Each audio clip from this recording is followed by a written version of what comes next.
சபரிமலை பயணம் தானப்பா சாமி வழித்துணையா வந்து சேரப்பா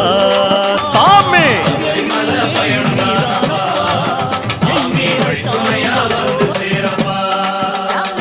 பச்சிலைய கட்டிக்கிட்டு சபரிமலை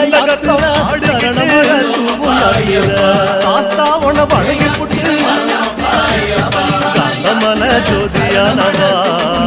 எங்க காவலாக வந்து சேரப்பா ஐயப்பா கன்னிசாமி போகும்